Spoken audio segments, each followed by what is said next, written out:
श्री गणेशाय नमः, श्री कुलदेवताय नमः। आज हम दुर्गा सप्तशती का द्वितीय अध्याय सुनेंगे। द्वितीय अध्याय देवताओं के तेज से देवी का प्रादुर्भाव और महिषासुर की सेना का वध।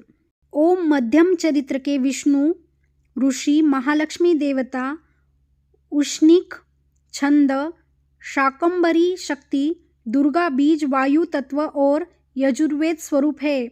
श्री महालक्ष्मी की प्रसन्नता के लिए मध्यम चरित्र के पाठ में इसका विनियोग है। मैं कमल के आसन पर बैठी हुई प्रसन्न मुख वाली महिषासुर मर्दिनी भगवती महालक्ष्मी का भजन करता हूँ, जो अपने हाथों में अक्षमाला, फरसा, गदा, बाण, वज्र, पद्म, धनुष, कुंडिका, दंड, शक्ति, खड्ग, ढाल, शंख, घंटा, मधुपात्र, शूल, पाश और चक्र धारण करती है। ऋषि कहते हैं, पूर्व काल में देवताओं और असुरों में पूरे 100 वर्षों तक घोर संग्राम हुआ था। उसमें असुरों का स्वामी महिषासुर था और देवताओं के नायक इंद्र थे। उस युद्ध में देवताओं की सेना महाबली असुरों से परास्त हो गई। संपूर्ण देवताओं को जीतकर महिषासुर इंद्र बन बैठा। तब पराजित देवता प्रजापति ब्रह्मा जी को आगे करके उस स्थान पर गए जहाँ भगवान शंकर और विष्णु विराजमान थे। देवताओं ने महिषासुर के पराक्रम तथा अपनी पराजय का यथावत वृत्तांत उन दोनों देवेश्वरों से विस्तारपूर्वक कह सुनाया। वे बोले, भगवान महिषासुर सूर्य, इंद्र, अग्नि, वायु, चंद्रमा, यम, वरुण तथा अन्य देवताओं के भी अधिकार छीनकर स्वयं ही सबका अधिष्ठाता बन बैठा है। उस दुरात्मा महिष ने समस्त देवताओं को स्वर्ग से निकाल दिया है। अब वे मनुष्यों की भांति पृथ्वी पर विचरते हैं। दैत्यों की यह सारी करतूत हमने आप लोगों से कह सुनाई। अब हम आपकी ही शरण में आए हैं। उसके वध का कोई उपाय सोचिए। इस प्रकार देवताओं के वचन सुनकर भगवान विष्णु और शिव ने दैत्यों पर बड़ा क्रोध किया। उनकी भौहें तन गई और मुंह टेढ़ा हो गया। तब अत्यंत कोप में भरे हुए चक्रपाणी श्री विष्णु के मुख से एक महान तेज प्रकट हुआ। इसी प्रकार ब्रह्मा, शंकर तथा इंद्र आदि अन्य देवताओं के शरीर से भी बड़ा भारी तेज निकला। वह सब मिलकर एक हो गया। महान तेज का वह पुंज ज्वालल्यमान पर्वत सा जान पड़ा। देवताओं ने देखा, वहाँ उसकी ज्वालाएं संपूर्ण दिशाओं में व्याप्त हो रही थी। संपूर्ण देवताओं के शरीर से प्रकट हुए उस तेज की कहीं तुलना नहीं थी। एकत्रित होने पर वह एक नारी के रूप में परिणत हो गया और अपने प्रकाश से तीनों लोकों में व्याप्त जान पड़ा। भगवान शंकर का जो तेज था, उससे उस देवी का मुख प्रकट हुआ। यमराज के तेज से उसके सिर में बाल निकल आए। श्री विष्णु के तेज से उसकी भुजाएं उत्पन्न हुई। चंद्रमा के तेज से दोनों स्तनों का और इंद्र के तेज से मध्य भाग का प्रादुर्भाव हुआ। वरुण के तेज से जंघा और पिंडली तथा पृथ्वी के तेज से नितंब भाग प्रकट हुआ। ब्रह्मा के तेज से दोनों चरण और सूर्य के तेज से उसकी अंगुलियां हुई। वासुओं के तेज से हाथों की अंगुलियां और कुबेर के तेज से नासिका प्रकट हुई। उस देवी के दांत प्रजापति के तेज से और तीनों नेत्र अग्नि के तेज से प्रकट हुए थे। उसकी भौहें संध्या के और कान वायु के तेज से उत्पन्न हुए थे।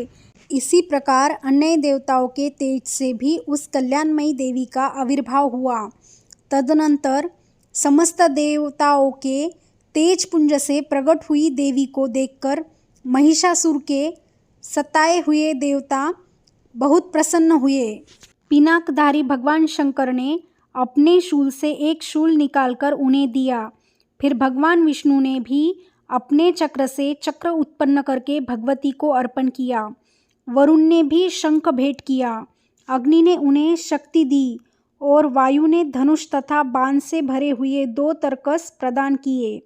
सहस्त्र नेत्रों वाले देवराज इंद्र ने अपने वज्र से वज्र उत्पन्न करके दिया और ऐरावत हाथी से उतारकर 1 घंटा भी प्रदान किया। यमराज ने कालदंड से दंड, वरुण ने पाश, प्रजापति ने स्फटिकाक्ष की माला तथा ब्रह्मा जी ने कमंडलू भेंट किया। सूर्य ने देवी के समस्त रोमकूपों में अपनी किरणों का तेज भर दिया। काल ने उन्हें चमकती हुई ढाल और तलवार दी। क्षीर समुद्र ने उज्जवल हार तथा कभी जीर्ण न होने वाले 2 दिव्य वस्त्र भेंट किए।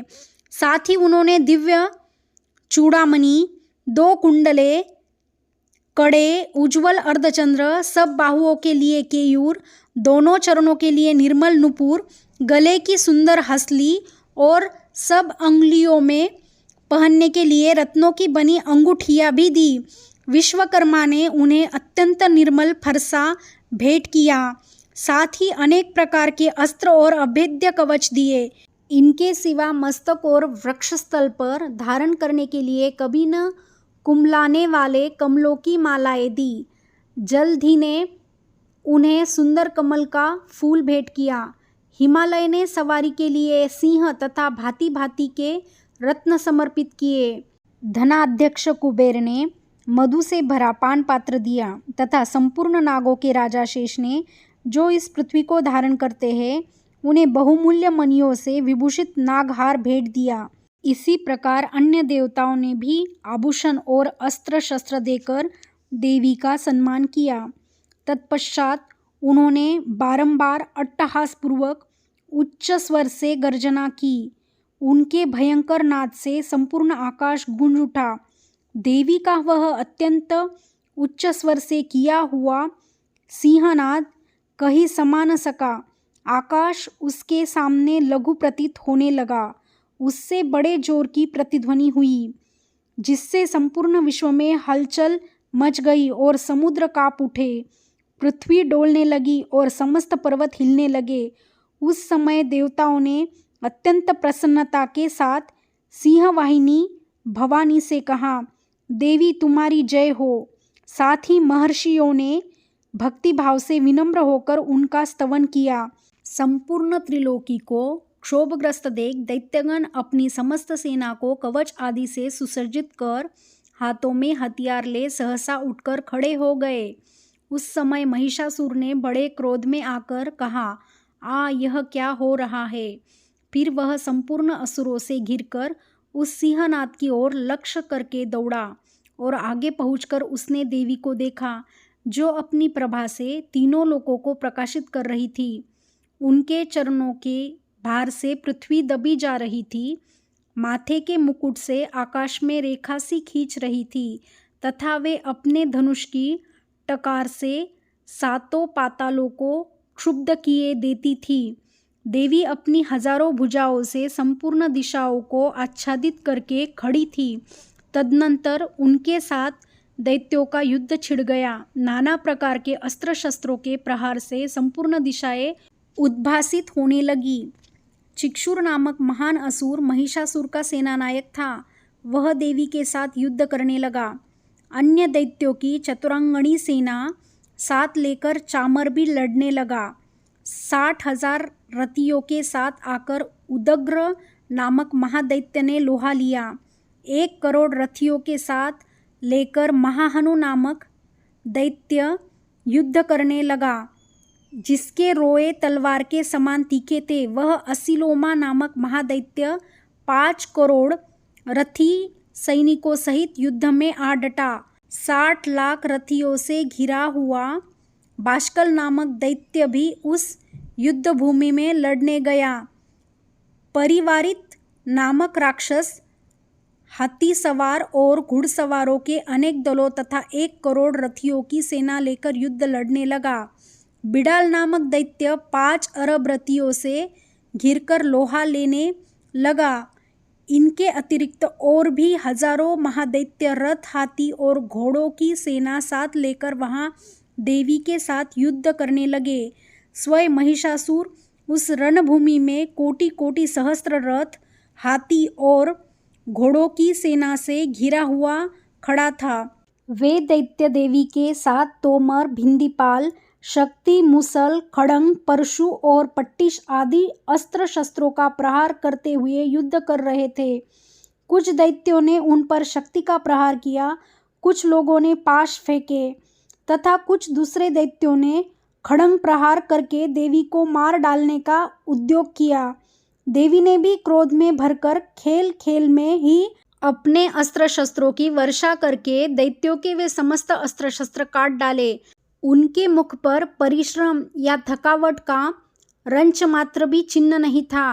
देवता और ऋषि उनकी स्तुति करते थे और वे भगवती परमेश्वरी दैत्यों के शरीरों पर अस्त्र शस्त्रों की वर्षा करती रही। देवी का वाहन सिंह भी क्रोध में भरकर गर्दन के बालों को हिलाता हुआ असुरों की सेना में इस प्रकार विचरने लगा, मानो वनों में दावानल फैल रहा हो। रणभूमि में दैत्यों के साथ युद्ध करती हुई अंबिका देवी ने जितने निश्वास छोड़े वे सभी तत्काल सैकड़ों हजारों गणों के रूप में प्रकट हो गए और परशु, भिंदीपाल, खड्ग तथा पट्टिश आदि अस्त्रों द्वारा असुरों का सामना करने लगे। देवी की शक्ति से बड़े हुए वे गण असुरों का नाश करते हुए नगाड़ा और शंख आदि बाजे बजाने लगे। उस संग्राम महोत्सव में कितने ही गण मृदंग बजा रहे थे। तदनंतर देवी ने त्रिशूल से, गदा से, शक्ति की वर्षा से और खड्ग आदि से सैकड़ों महादैत्यों का संहार कर डाला। कितनों को घंटे के भयंकर नाद से मूर्छित करके मार गिराया। बहुतेरे दैत्यों को पाश से बांधकर धरती पर घसीटा।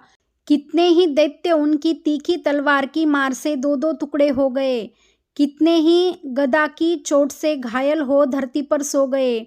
कितने ही मुसल की मार से अत्यंत आहत होकर रक्त वमन करने लगे। कुछ दैत्य शूल से छाती फट जाने के कारण पृथ्वी पर ढेर हो गए। उस रणांगन में बाण समूहों की वृष्टि से कितने ही असुरों की कमर टूट गई। बाज की तरह झपटने वाले देवपीड़क दैत्यगण अपने प्राणों से हाथ धोने लगे।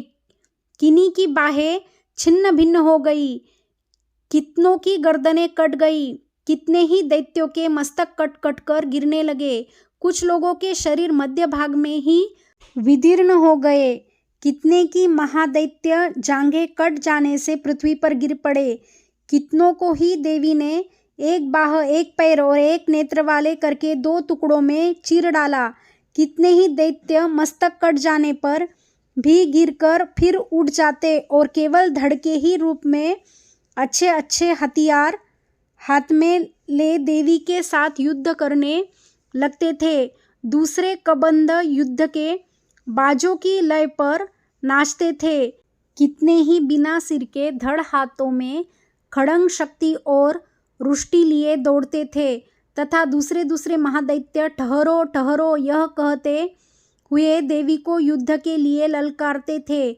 जहाँ वह घोर संग्राम हुआ था वहाँ की धरती देवी के गिराए हुए रथ, हाथी, घोड़े और असुरों की लाशों से ऐसी पट गई थी कि वहाँ चलना फिरना असंभव हो गया था। दैत्यों की सेना में हाथी, घोड़े और असुरों के शरीरों से इतनी अधिक मात्रा में रक्तपात हुआ था कि थोड़ी ही देर में वहाँ खून की बड़ी बड़ी नदियाँ बहने लगी। जगदम्बा ने असुरों की विशाल सेना को क्षण भर में नष्ट कर दिया। ठीक उसी तरह जैसे तृण और काठ के भारी ढेर को आग कुछ ही क्षणों में भस्म कर देती है, और वह सिंह भी गर्दन के बालों को हिला हिलाकर जोर जोर से गर्जना करता हुआ दैत्यों के शरीरों से मानो उनके प्राण चूने लेता था। वहाँ देवी के गणों ने भी उन महादैत्यों के साथ ऐसा युद्ध किया जिससे आकाश में खड़े हुए देवतागण उन पर बहुत संतुष्ट हुए और फूल बरसाने लगे। इस प्रकार श्री मार्कंडेय पुराणों में सावर्णिक मनवंतर की कथा के अंतर्गत देवी महात्म्य में महिषासुर की सेना का वध नामक दूसरा अध्याय पूरा हुआ।